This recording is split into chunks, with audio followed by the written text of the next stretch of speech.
తండ్రి అయిన దేవుని పరిశుద్ధ నామమునకు మహిమ కలుగునుగాక. క్రీస్తునందున ప్రియమైన శ్రోతలను జీవవాక్కుల కార్యక్రమంలోని దేవుని మాటలు వినడానికి వందనములు తెలుపుచు ప్రేమపూర్వకంగా ఆహ్వానించుచున్నా. గ్రంథము నుంచి ఒక మాట చదువుకొని తరువాత ప్రార్థన చేసుకొని సందేశంలోనికి వెళ్దాం. ఆదికాండము 6వ అధ్యాయము 8వ వచనములో ఒక మాట ఈ విధంగా వ్రాయబడింది. అయితే నోవహు యెహోవా దృష్టియందు కృప పొందినవాడాయెను. అయితే నోవహు యెహోవా దృష్టియందు కృప పొందినవాడాయెను. ప్రార్థన చేద్దాం. కృపామయుడవైన పరలోకపు తండ్రి, మా గొప్ప దేవ, ప్రభువైన తండ్రి, వందనములు, స్తుతులు, స్తోత్రములు చెల్లిస్తున్నాం. మా జీవితంలో మమ్మల్ని ప్రేమిస్తూ, మా అవసరతలు తీర్చుచు, మా జీవితాన్ని పొడిగించుచు, మాటి మాటికి నీ సన్నిధికి ఇలా రావడానికి కృపను అనుగ్రహించున్నావయ్యా. వందనాలు, స్తుతులు. ఎంత గొప్ప ప్రేమ తండ్రి. నీ ప్రేమను బట్టి మీకు స్తుతులు చెల్లిస్తూ ఆహ్వానించబడినటువంటి మా శ్రోతలను తండ్రి, నీ వాక్యం వినడానికి సహాయం చేయనైనా. మీ జీవవాక్కులనే వినిపించండి. మీరే మాట్లాడండి. జీవితాలకు అవసరమైనటువంటి మాటలు మీరు బోధించమని ప్రభువా, నన్ను నీ సాధనంగా నిలబెట్టి వాడుకోమని యేసు నామమున ప్రార్థిస్తున్నాము తండ్రి. ఆమేన్. నోవహు యెహోవా దృష్టియందు కృప పొందినవాడాయెను. ప్రియమైనటువంటి శ్రోతలారా, ఇంత గొప్ప మాట నోవహు కొరకు వ్రాయబడింది, నోవహుకు ఉపయోగించబడింది గ్రంథములో. ఈ మాట మొదటిసారిగా నోవహుకు ఉపయోగించబడింది, మరెవరికీ ఉపయోగించబడలేదు. అంటే నోవహు ఎంత గొప్పవాడో అర్థమైపోతుంది, దేవునికి ఎంత ఇష్టమైన వాడో అర్థమైపోతుంది. లేకపోతే దేవుడు ఈ మాట అనడు, దేవుడు ఈ మాట వ్రాయించడు. అసలు నోవహు అంటే నెమ్మది, విశ్రాంతి, ఆదరణ అని అర్థము. ఏదైనా వాడుకోవచ్చు ఈ 3 మాటల్లో. నోవహు అంటే నెమ్మది, విశ్రాంతి, ఆదరణ. ప్రియమైనటువంటి వారలారా, ఈ నోవహును గురించి యేసు ప్రభువుల వారు కూడా నూతన నిబంధనలో ఆయన నోవహు యొక్క పేరును ప్రస్తావిస్తాడు. ఆయన అది ఎక్కడంటే మత్తయి సువార్త 24వ అధ్యాయం 37వ వచనములో, నోవహు దినములు ఎలాగ ఉండెనో మనుష్య కుమారుని రాకడయును అలాగే ఉండును. నోవహు దినములు ఎలా ఉన్నాయో అలాగే మనుష్య కుమారుని రాకడయందును అలాగే ఉండును. అపోస్తలుడైన పౌలు అయితే హెబ్రీ పత్రికలో మరి నోవహును కూడా ప్రస్తావిస్తాడు. ఆయన హెబ్రీ పత్రిక 11వ అధ్యాయము 7వ వచనములో మరి పౌలు రాసిన మాట ఏంటంటే నోవహును గురించి, నోవహు దేవునితో కూడా నడిచెను. చాలా మంచి మాట. చాలా మాటలు ఉన్నాయి, అందులో నాకు నచ్చినటువంటి మాట మన పితరుడు పౌలు గారు రాసినటువంటి మాట, నోవహు దేవునితో కూడా నడిచెను. దేవునితో కూడా నడిచెను. ప్రభువు ప్రస్తావించుట చాలా గొప్ప విషయము, మరి పౌలు ప్రస్తావించుట చాలా మంచి విషయము. దేవునితో కూడా నడుచుట గొప్ప భాగ్యము. ఆయన ప్రక్కన, ఆయన సరసన, ఆయనతో నడుచుట ఎంత గొప్ప భాగ్యమో. అటువంటి భాగ్యాన్ని దక్కించుకున్నటువంటి ధన్యుడు నోవహు. నా ప్రియమైనటువంటి వారలారా, ఎందుకని ప్రభువుల వారు ఈ మాట అన్నాడు? నోవహు దినములలో ఎలాగ ఉందో అలాగే మనిషి కుమారుడు వచ్చినప్పుడు అలాగే ఉంటుంది అన్నాడు. మరి నోవహు దినాలు ఎలా ఉన్నాయి? అలాంటి దినాలే రాబోతున్నాయి అన్నాడు కదా ప్రభు. మరి ఎలా ఉన్నాయి? ఆదికాండానికి ఒక్కసారి వెళితే 6వ అధ్యాయము, ఆదికాండం 6వ అధ్యాయం 2వ వచనములో, దేవుని కుమారులు నరుల కుమార్తెలు చక్కని వారిని చూచి వారందరిలో తమకు నచ్చిన వారిని వివాహము చేసుకొనిరి. దేవుని కుమారులు నరుల కుమార్తెలు చక్కని వారిని చూచి వారందరిలో తమకు నచ్చిన వారిని వివాహము చేసుకొనిరి. ఎవరంతట వారు నచ్చినటువంటి వారిని, ఏమాత్రము వరుస, వావి, తారతమ్యములు, ఈ వయస్సు ఇవన్నీ ఏమీ పట్టించుకోకుండా ఎవరికి నచ్చినటువంటి వారిని వివాహం చేసుకుంటున్నారట. ఓ క్రమము, ఒక పద్ధతి లేకుండా వారు వివాహాలు చేసుకుంటున్నారని అర్థమవుతుంది. నా ప్రియమైన వారలా, దేవుని కుమారులు, నరుల కుమార్తెలు, ఇక్కడ చాలా చాలా విషయం ఉంది ఈ రెండు మాటల్లో. అది మనకు ఇప్పుడు అప్రస్తుతము. అంటే నియమములు పాటించకుండా వారు శారీరకంగా వివాహాలు చేసుకొని జీవిస్తున్నారు. తర్వాత అక్కడే 6వ అధ్యాయం 3వ వచనంలో, వారు అక్రమ విషయములో నరమాత్రులై ఉన్నారు. మరి ఎందుకు ఆ విధంగా పొరపాట్లు తప్పిదాలు చేస్తున్నారంటే, కేవలము మానవులు కాబట్టి మానవ స్వభావంతో మానవ తప్పిదాలు చేస్తున్నారు. అందువల్లనే దేవుడు గ్రహించిన మాట ఏంటంటే, వారు నరమాత్రులై ఉన్నారు. ఇంకా ముందుకు వెళ్ళినట్లయితే, నరుల చెడుతనము భూమి మీద గొప్పదనియు, వారి హృదయం యొక్క తలంపులోని ఊహ అంతయు ఎల్లప్పుడూ కేవలము చెడ్డదనియు యెహోవా చూచి, దేవుడు చూచాడండి. వాళ్ళ తలంపులు, వాళ్ళ ప్రవర్తన, వారి నిర్ణయాలు, వారి యొక్క జీవిత విధానము చూస్తే చెడ్డదిగా ఉందట. దేవునికి చెడ్డదిగా కనిపించిందట. తాను భూమి మీద నరులను చేసినందుకు యెహోవా సంతాపమునొంది. అయ్యో, నేను ఎందుకు చేశాను నేను వీరిని సృష్టించకుండా ఉంటే బాగుండేది కదా, వీరిని నేను ఏర్పాటు చేయకుండా ఉంటే బాగుండు కదా అని చెప్పేసి దేవుడు తన సంతాపమునుంది తన హృదయములో నొచ్చుకొనెను. చూడండి, ఇంకా దేవుడు అంటాడు, నేను వారిని సృష్టించినందుకు సంతాపమునంది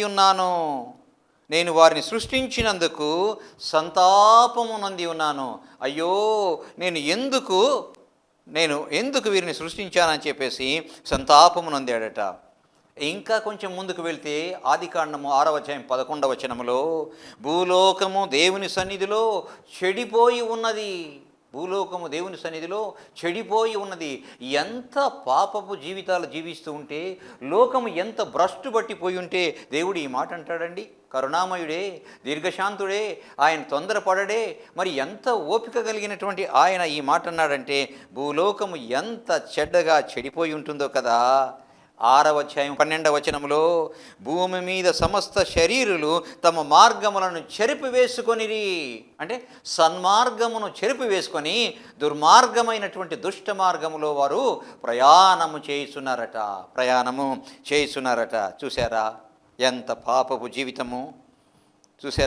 పాపపు జీవితం అన్నమాట వారిది. అయితే నోవహు ఎడల వ్రాయబడి ఇటువంటి పరిస్థితులు ఉన్నాయి. నోవహు కాలంలో ఆయన కుటుంబం ఆయన జీవిస్తున్నటువంటి కాలంలో భయంకరమైనటువంటి పరిస్థితులు ఉన్నాయి. అయితే నోవహు ఎలా ఉన్నాడంటే, అక్కడ అయితే నోవహు యెహోవా దృష్టి యందు కృప పొందినవాడాయను. చక్కని మాట, గొప్ప మాట, శ్రేష్టమైనటువంటి మాట నోవహు ఎడల వ్రాయబడిందండి. ఈ మాట దేవుడే అన్నాడండి. ఆ తరువాత చూడండి, చుట్టూ మాత్రం భయంకరమైనటువంటి వాతావరణము, భయంకరమైన చెడుతనము, దుష్టమైనటువంటి వాతావరణం ఉంది. కానీ నోవహు మాత్రము మంచివాడుగా ఉన్నాడు. కృప పొందినవాడాయను. Very very good. ఎంత మంచి సాక్ష్యము, దేవుడిచ్చిన సాక్ష్యము.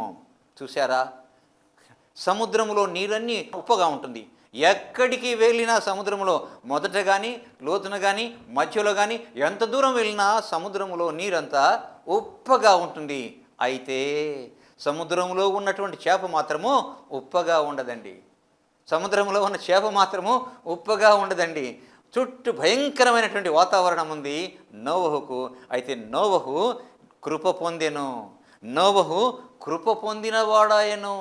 ఎంత గొప్ప సాక్ష్యము! ఎందుకు కృప పొందినవాడయ్యాడు ఆయన? ఎందుకని కృప పొందినవాడయ్యాడు?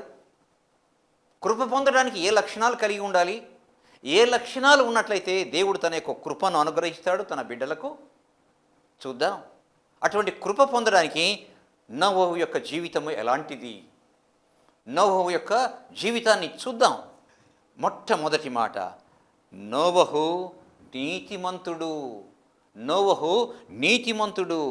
నీతిమంతుడు. ఆదికాండం 7వ అధ్యాయంలో దేవుడు అంటాడు, ఈ తరము వారిలో నీవే నా ఎదుట నీతిమంతుడై ఉండుట చూచితిని గనుక నీవును నీ ఇంటి వారును ఓడలో ప్రవేశించుడి. భయంకరమైన పరిస్థితి ఏర్పడింది. దుర్మార్గమైనటువంటి పరిస్థితి ఏర్పడింది. అయ్యో, నేను ఎందుకు చేశానయ్యా, ఎందుకు సృష్టించాను ఈ మానవులను, వీరిని నేను సృష్టించినందుకు, నిర్మించినందుకు నేను సంతాపపడుతున్నానని చెప్పేసి బాధపడతాడు. నేను సంతాపమునంది ఉన్నాను అని అని నోవహుతో అంటాడు. ఏమనంటే, నోవహు, ఓడను తయారు చేయి, ఎందుకంటే భయంకరమైనటువంటి వర్షాన్ని, ప్రళయ వర్షాన్ని నేను రప్పించబోతున్నాను. దానితో ఈ భూమండలములో ఉన్నటువంటి సర్వ జీవరాశులు నేను తుడిచివేయబోతున్నానయ్యా, తుడిచివేయబోతున్నాను. అందువలన అయితే నీ కుటుంబం ఎంత మాత్రము నాశనము కాకూడదు. అందువలన ఓడను తయారు చేయి, ఓడను తయారు చేయి, పెద్ద ఓడ, ఈ కొలతలతో ఉండాలి, ఇలా ఉండాలి, ఇలా ఉండాలి, ఇలా ఉండాలని చెప్పాడు. ఈ విధంగా నువ్వు తయారు చేయి, నీతో నీ కుటుంబం అంతా ప్రవేశించాలి. జీవరాశిలోని ప్రతి ఒక్క జంతువులోని ఆడ మగ జతలు జతలుగా మొత్తము కూడా ఓడలోనికి రావాలి. 40 దినములలో నేను వర్షాన్ని, భయంకరమైనటువంటి ప్రళయ వర్షాన్ని నేను రప్పించబోతున్నాను. ఎందుకని నేను చెప్తున్నానంటే, నీవే ఈ తరము వారిలో నీవే నా ఎదుట నీతిమంతుడుగా ఉన్నావు, నీతిమంతుడవై ఉండుట చూచి తిని గనుక నీవును ఇంటి వారును ఓడలో ప్రవేశించుడి, ఓడలో ప్రవేశించుడి. దేవుడు మాట్లాడాడు, ఆయన నమ్మెను. మొట్టమొదట ఎప్పుడు ఒక వ్యక్తి నీతిమంతుడవుతాడు? క్రియలు లేకుండా కేవలం విశ్వాసముతో ఉన్నప్పుడు నీతిమంతుడిగా పరిగణించబడతాడు. అవును కదండి? ఈ మాట మన పితరుడైనటువంటి అబ్రహాము ఎడల రాయబడింది. మన పితరుడైన అబ్రహాము ఎడల ఏం రాయబడింది? ఆదికాండం 15వ అధ్యాయం 5వ వచనంలో, అతడు యెహోవాను నమ్మెను, ఆయన దానిని అతనికి నీతిగా ఎంచెను.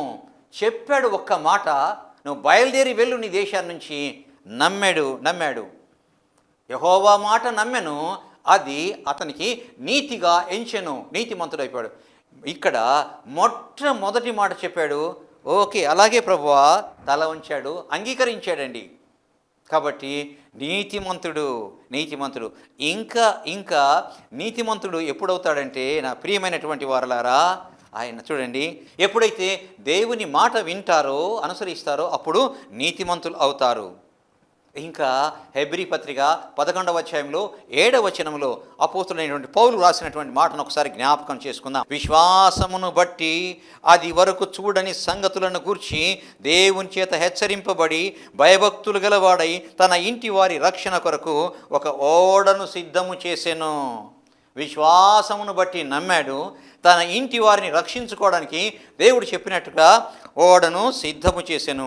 అందువలన అతడు లోకము మీద నేరస్థాపన చేసి విశ్వాసమును బట్టి కలుగు నీతికి వారసుడాయను. విశ్వాసం ఉంటేనే నీతిపరుడుగా గుర్తించబడతాడు, నీతిపరుడుగా అంగీకరించబడతాడు, నీతిపరుడుగా ఆశ్రయించబడతాడు. అలాగా మొదటి పిలుపులోనే విశ్వసించి, అంగీకరించి, నమ్మి ఆయన మాటకు లోబడ్డాడు, నీతిమంతుడయ్యాడు. ఆయన మాటకు లోబడి నీతిమంతుడయ్యాడు. చూసారా? అంటే నేర్చుకున్నటువంటి మొదటి మాట అంటే, విశ్వసించి ఆయన మాటకు లోబడినట్లయితే నీతిమంతుడవుతాడు. మన పితరుడైన అబ్రహాము అలాగే నీతిమంతుడుగా ఎంచబడ్డాడు. మన పితరుడైనటువంటి నోవహు కూడా నీతిమంతుడుగా ఎంచబడ్డాడు. How great it is! ఎంత గొప్ప విషయం అండి. దేవుడు అంటాడు, నోవహు, నీవే ఈ తరములో నా ఎదుట నీతిమంతుడుగా ఉన్నావయ్యా. ఈ సర్వ జీవరాశి చనిపోవునట్లుగా నీవును నీ కుటుంబము నాశనమైపోకూడదు, తుడిచి వేయబడకూడదు. కనుక నీవు జీవించాలని కోరుకుంటున్నాను. జీవించడానికి ఒక ఓడ సిద్ధము చేయి, ఎందుకంటే నేను భయంకరమైనటువంటి నీటి ఉపద్రవాన్ని నేను రప్పించబోతున్నాను అని అంటాడు.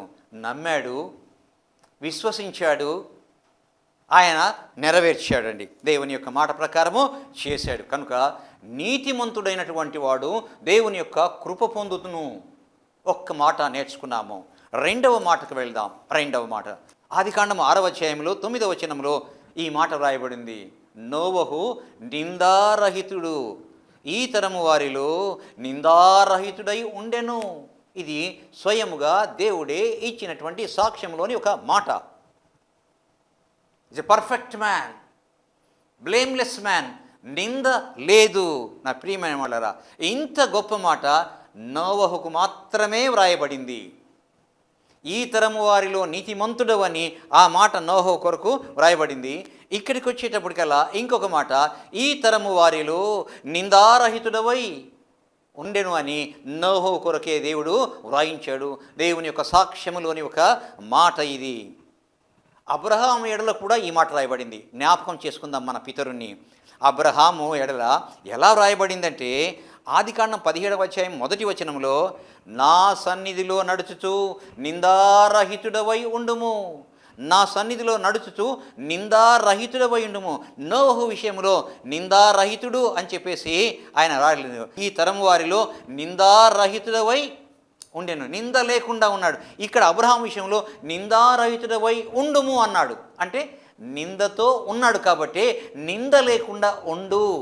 కానీ నోవహు విషయంలో నిందారహితుడు, నింద లేకుండా ఉన్నాడు. ఇక్కడ అబ్రహాం విషయంలో నిందారహితుడవై ఉండుము. అంటే నింద అంటే ఏంటి? లోపము. నింద ఏంటంటే బలహీనత.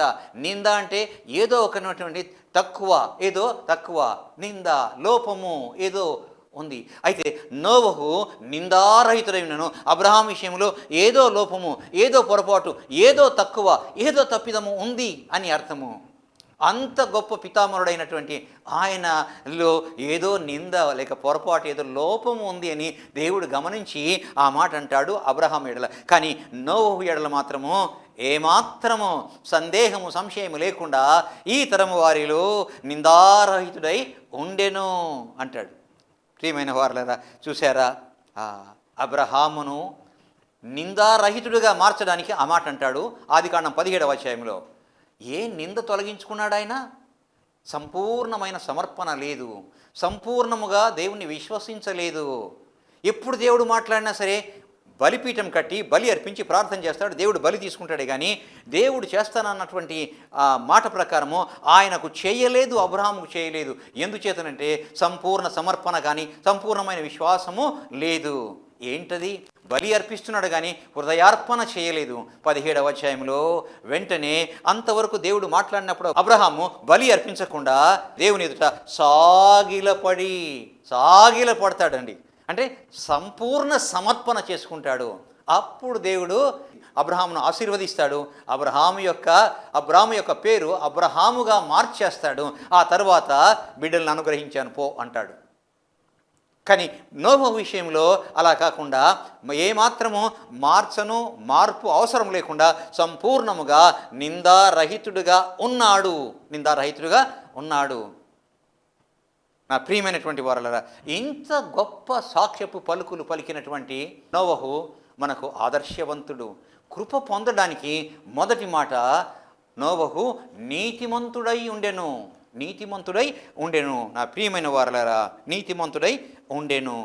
నీతి ఎలా వస్తుంది? ద్వితీయోపదేశకాండం 6వ అధ్యాయం 25వ వచనంలో ఈ మాట రాయబడింది. మన దేవుడైన యెహోవా మనకు ఆజ్ఞాపించినట్లు ఆయన సన్నిధిని ఈ సమస్తమైన ఆజ్ఞలను అనుసరించి మనం నడుచుకున్నప్పుడు మనకు నీతి కలుగును. ఆయన మాటలను అనుసరించి అంటే ఓబ్లైజింగ్, విధేయత చూపి ఆ మాటల ప్రకారం నడుచుకున్నట్లయితే నీతి కలుగుతుంది. మొట్టమొదట కృపనొందడానికి నీతిమంతుడు కావాలి. నీతి ఎలా వస్తుందంటే యెహోవా మనకు ఆజ్ఞాపించినటువంటి మాటలను అనుసరించి మరి నడుచుకున్నట్లయితే నీతిమంతులం అవుతాము. మొట్టమొదటి మాటనే అంగీకరించాడు. ఎందుకని? ఎవరు నువ్వు? ఎందుకు మాట్లాడుతున్నావు? ఓడ ఎందుకు కట్టుకోవాలి? నిజమేనా? వర్షం వస్తుందా? ఏమీ మాట్లాడలేదు, ఎదురు చెప్పలేదు. అలాగే అన్నాడు, ఏర్పాటు చేశాడు, కట్టాడు ఓడను. ఆయన మాటలను అంగీకరించినందున నీతిమంతుడయ్యాడు. రెండవది, నిందారహితుడు. ఏ లోపము లేదు, ఏ పొరపాటు లేదు, ఏ అభ్యంతరము లేదు, ఏ మాత్రము చెప్పడానికి అవకాశమే లేదు. లోపము లేని జీవితము దేవుని ఎడల నోవహుది. అందువలన ఆయన కృపనొందినవాడాయను. కృప పొందడానికి 2 మాటలు మనము నేర్చుకున్నాము నా ప్రియమైనటువంటి వారలారా. మూడవ మాట ఆదికాండము 6వ అధ్యాయము 8వ వచనములోనే దేవుడు అన్నటువంటి మాట చూసారా? నోహు దేవునితో నడిచాడట. ఈ మాట ఆదికాండం 5వ అధ్యాయము 22వ వచనములో వ్రాయబడింది. ఏంటంటే హనోకు 300 ఏండ్లు దేవుని దేవునితో నడుచుచు కుమారులను కుమార్తెలను కనెను. నా ప్రియమైనటువంటి వారు, దేవునితో నడిచాడంట ఆయన. దేవునితో నడుచుట. నా ప్రియమైనటువంటి వారలారా, దేవునితో నడుచుట ఎంత భాగ్యము, దేవునితో మాట్లాడుట ఎంత భాగ్యము, దేవునితో సహవసించుట ఎంత భాగ్యము, దేవునితో ఉండుట ఎంత గొప్ప భాగ్యము. దేవునితో నడిచెను. ఆయన జీవించిన కాలమంతా కూడా దేవునితో నడిచాడట. అంతేకాకుండా ఆదికాండం 9వ అధ్యాయము 29వ వచనంలో నోవహు బ్రతికిన దినములు 950 సంవత్సరములు, అంటే అన్ని దినాలు దేవునితో నడిచాడనమాట. ఎంత గొప్ప విషయం నిజంగా నా ప్రియమైన వారలారా. ఇన్ని దినాలు దేవునితో నడిచినటువంటి వ్యక్తి నోవహు. ఆయనతో నడుచుట, ఆయనతో మాట్లాడుట, ఆయన సహవాసంలో ఉండుట, ఆయనతో ఉండుట, ఆయన మహిమను చూడుట ఎంత గొప్ప ధన్యత. ఎవరు పొందుతారండి ఇంత గొప్ప ధన్యత? మోషే 40 దినములు సీనాయి కొండ మీద దేవునితో ఉన్నాడండి. 40 దినములు సీనాయి కొండ మీద. ఎంత భాగ్యం అండి. మరలా కిందికి వస్తాడు, మరలా కొంత సమయం అయిన తర్వాత మరలా రెండవసారి వెళ్తాడు. రెండవసారి కూడా 40 దినములు ఉంటాడు దేవుని దగ్గర. ఆయన సహవాసములో, దేదీప్యమైనటువంటి వాతావరణంలో, ఆకలి దాహము కూడా లేని అనుభవాన్ని లేక అనుభూతిని పొందాడు మన పితరుడైనటువంటి మోషే. అలాగే మరి ఆయనతో పోల్చుకున్నట్లయితే నోవహు ఇంకా ధన్యుడనమాట. దేవునితో నడిచాడట. ఎంత గొప్ప ధన్యత. దేవునితో మాట్లాడుట, తన యాత్రను కొనసాగించిన అబ్రహాము ఉన్నాడు. కానీ ఈ విధంగా అబ్రహాము ఎడల వ్రాయబడలేదు. దేవునితో మాట్లాడుతూ ఆయన జీవిత ప్రయాణాన్ని కొనసాగించినటువంటి చూస్తాం, కానీ ఈ విధమైనటువంటి మాట అబ్రహాము ఎడల కూడా వ్రాయబడలేదు. మోషేని ఏర్పరచుకున్నాడు. నా ప్రియమైన వారలారా, 40 దినాలు ఉన్నాడు ఆయనతో. తర్వాత చాలా కాలము మాట్లాడుతున్నాడు, తర్వాత వెళ్తూనే ఉన్నాడు కనాను ప్రయాణంలో ఇశ్రాయేలుని తీసుకొని. అయినప్పటికీ కూడా ఆయన ఎడల కూడా ఈ మాట వ్రాయబడలేదు. నోవహు ఎడల వ్రాయబడింది. నా ప్రియమైనటువంటి వారలారా, చూశారా ఎంత గొప్ప అంటే, దేవుని సహవాసములో ఉన్నటువంటి వారు దేవుని కృప పొందుతారు. మరి ఇప్పుడు మనం ఎలా సహవాసం పొందాలి? ఆయన వాక్యాన్ని చదువుటలో ఆయన సహవాసాన్ని పొందగలము. ఆయనతో ప్రార్థించుటలో ఆయన సహవాసాన్ని పొందగలము. ఆయన వాక్యాన్ని ధ్యానము చేయుటలో ఆయన సహవాసాన్ని పొందగలము. ఆయన బిడ్డలకు బోధించుటలో ఆయన సహవాసాన్ని పొందగలము. నా ప్రియమైన వారలారా, ఆయన సహవాసములో ఆయనతో జీవించగలము, ఆయనతో నడవగలము, ఆయనతో ఉండగలము. ఎంత గొప్ప సత్యాన్ని. చాలా తక్కువ మాటలు రాయబడ్డాయి నోవహును గురించి గ్రంథంలో, కానీ గొప్ప మాటలు రాయబడ్డాయి. నా ప్రియమైనటువంటి వారలారా, చూశారా? నీతిమంతుడు, నిందారహితుడు, దేవునితో నడిచినవాడు. ప్రియమైనటువంటి వారలారా, సరే ఇంకొక మాట ఇక్కడే. దేవునితో, ఒక వ్యక్తితో మనం స్నేహం చేయాలంటే మన స్వభావము లాంటి స్వభావము, మన ఆర్థిక స్తోమత వంటి సమాన స్తోమత, అంతేకాకుండా మన యొక్క తెలివితేటలతో సమానమైనటువంటి తెలివితేటలు కలిగి ఉన్నప్పుడు అతనితో సహవాసం చేస్తాము. అవునండి, ఒప్పుకుంటారా? నా ప్రియమైన శ్రోతలారా, గమనిస్తున్నారా? ఒక వ్యక్తితో స్నేహం చేయాలంటే మన సామాజిక స్థితి, మన చదువు, మన సామాజిక స్థితి, ఆర్థిక స్థితి, ఆ తర్వాత ఇంకా సమానంగా ఉన్నప్పుడు మాత్రమే వారితో స్నేహం చేస్తాము, గడుపుతాము. వారి ఇంటికి మనం పోతాం, మన ఇంటికి వారు వస్తారు, మనం కొన్ని తీసుకుపోయి ఇస్తాము, వారు మనకు తెచ్చి ఇస్తూ ఉంటారు. ఎప్పుడు మరి దేవునితో నడవాలి అంటే, దేవుని సహవాసంలో ఉండాలంటే ఎంత ఎత్తుకు ఎదిగి ఉండాలంటే, ఆయనకు నచ్చిన సమానమైనటువంటి స్థితిలో ఉంటేనే ఆయనతో సహవాసము పొందగలము. అవును కదండి? అవునండి, నిజం. చూసారా? ఇద్దరు సహవాసం చేయాలంటే ఏక మనస్సు కలిగి ఉందురు కదా. ఈ మాట బైబిల్ గ్రంథంలో రాయబడింది. ఇద్దరు సహవాసము చేసినప్పుడు ఏక మనస్సు కలిగి ఉందురు కదా అంటే, దేవునికి నచ్చినటువంటి గొప్ప మనసు కలిగి ఉన్నాడట నోవహు. ఎంత గొప్ప సంగతి అండి నిజంగా. Great man. చూసారా? చాలా గొప్ప విషయం అండి. కృపను పొందడానికి 3 మాటలు మనము తెలుసుకున్నాము, విన్నాము, నేర్చుకున్నాము. గమనించాలి, అన్వయించుకొని జీవితంలో జీవించాలి ఆయన కృప పొందడానికి. నా ప్రియమైన వారల చివరి మాట దేవుడు చెప్పినట్లు నోవహు చేసెను. దేవుడు చెప్పినట్లు నోవహు చేసెను. దేవుని మాట వినాలి, విశ్వసించాలి, నమ్మాలి, ఆయన మాట ప్రకారము చేయాలి. అప్పుడే కృపనొందిన వాడవుతాడు. అబ్రహాము దేవుని కనికరాన్ని పొందాడు, అబ్రహాము కూడా. అయితే మొట్టమొదటి మాట, నువ్వు లే, నీ తండ్రి ఇంట నుండి, నీ తండ్రి దేశం నుండి, నీ బంధువుల నుండి నేను చూపించు దేశమునకు వెళ్ళు. అలాగే ప్రభువా అన్నాడండి. దేవుని యొక్క ఫేవర్ ఎందుకు పొందాడు? దేవుని యొక్క కృపను ఎందుకు పొందాడు? దేవుని యొక్క ఆశీర్వాదాన్ని ఎందుకు పొందాడు అంటే కారణము దేవుడు చెప్పినట్టుగా చేయవలే. చూడండి, ఆదికాండము 6వ అధ్యాయం చివరి మాట, దేవుడు అతనికి ఆజ్ఞాపించిన ప్రకారము యావత్తు చేసెను. Very good. దేవుడు ఏమైతే చేయమన్నాడో దాన్ని యావత్తు చేసెను. అదే మాట ఆదికాండము 7వ అధ్యాయం 5వ వచనందు మరలా రాయబడింది, తనకు యెహోవా ఆజ్ఞాపించిన ప్రకారము నోవహు యావత్తు చేసెను. ఏమి చెప్పాడో, ఓడను ఏ విధంగా తయారు చేయమన్నాడో, ఏ కొలతతో, ఏ పొడవుతో, ఏ వెడల్పుతో, ఎంత ఎత్తుతో, ఎన్ని అంతస్తులుగా చేయవలెనో అంత చేశాడు. ఒక్కొక్క జంతువుల జతను రప్పించగా నోవహు వాటిని తీసుకొని మరి లోపలికి చేర్చుకున్నాడు. అన్నీ చేశాడండి. దేవుడు చెప్పినట్టుగా యావత్తు చేసెను. దేవుని యొక్క కృప పొందడానికి యావత్తు చేయాలి. ఆయన చెప్పినట్టుగా, ఆయన చెప్పినట్లు చేస్తే ఏమవుతారో తెలుసా? యోహాను సువార్త 15వ అధ్యాయం 14వ వచనంలో ఈ మాట వ్రాయబడింది, నేను మీకు ఆజ్ఞాపించిన వాటిని చేసిన ఎడలా, మీరు నా స్నేహితులయ్యుందురు. మీరు నా యొక్క స్నేహితులయ్యుందురు. స్నేహితులు సన్నిహితంగా ఉంటారు, రహస్యంగా ఏం దాచుకోకుండా ఒకరినొకరు చెప్పుకుంటారు, ఒకరినొకరు ప్రేమించుకుంటారు, ఒకరినొకరు సహాయం చేసుకుంటారు, కావుగిలించుకుంటారు. దేవుడు అంటున్నాడు, ప్రభు అంటున్నాడు ఇక్కడ, నేను మీకు ఆజ్ఞాపించిన వాటిని చేసిన ఎడల మీరు నాకు స్నేహితులయ్యుందురు. మీరు నాకు స్నేహితులయ్యుందురు. చూసారా, అబ్రహాము చేశాడు, స్నేహితుడయ్యాడు.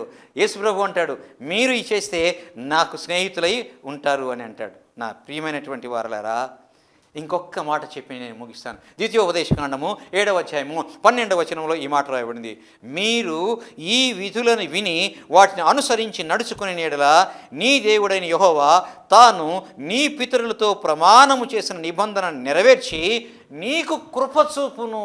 అదండి కృప. ఎందుకు చూపిస్తాడంటే, నేను చెప్పినటువంటి మాటలు విని అన్వయించుకొని అనుసరించి నెరవేర్చినట్లయితే కృప చూపిస్తానని చెప్పినటువంటి దేవుని మాట ఇక్కడ వ్రాయబడింది. నా ప్రియమైనటువంటి వారలారా, దేవుని కృపనందుటకు ఏ లక్షణాలు కలిగి ఉండాలంటే, నీతిమంతులుగా ఉండాలి, నిందారహితులుగా ఉండాలి, అంతేకాకుండా దేవునితో నడవాలి. దేవుడు చెప్పినటువంటి మాటలు విని అన్వయించుకొని నెరవేర్చాలి జీవితంలో. అప్పుడు కృప పొందినటువంటి వాళ్ళం అవుతాము. ప్రయత్నం చేద్దామా కృప పొందడానికి? ప్రార్థన చేద్దాం.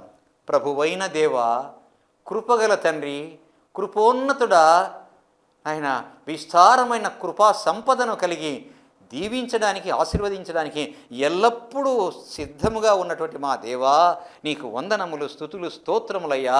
మా పితరుడైన నోవహును మా ఎదురుగా ఉంచి ఎందుకు ఎలా కృపనొందినాడో ఆయన యొక్క జీవితాన్ని ఎదురుగా ఉంచి మాకు నేర్పించిన పాఠమును బట్టి వందనములు, స్తుతులు, స్తోత్రములయ్యా. విన్న మా శ్రోతల కొరకై ప్రార్థిస్తున్నాము. వారిని మీ పాదముల చెంత ఉంచి ప్రభువా, నేను మా శ్రోతలు ప్రభువా కృపనొందుటకు తండ్రి నీ సన్నిధిలో కృపనొందిన వారముగా జీవించడానికి నాయన ఏ పనులు చేయవలెనో అట్టి పనులు చేయడానికి, ఆ విధముగా జీవించడానికి ప్రభువా సిద్ధపడుటకు, ఆయత్తపడుటకు, ఎదుగుటకు సహాయం చేయమని, నీ కృపనొందే జీవితాన్ని మాకు ప్రసాదించమని నీ కృప కొరకై కనిపెడుతూ కృపగల యేసునామమున ప్రార్థిస్తున్నాము తండ్రి. ఆమేన్. తండ్రి, కుమార, పరిశుద్ధాత్మ త్రియేక దేవుని కృప అనుగ్రహించబడునుగాక. ఆమేన్, ఆమేన్, ఆమేన్. మా address reverend doctor Y Manirao గారు, Emmanuel baptist church, Krantinagar, Dargameta, Nellore. మా సెల్ నంబర్ 9440254020.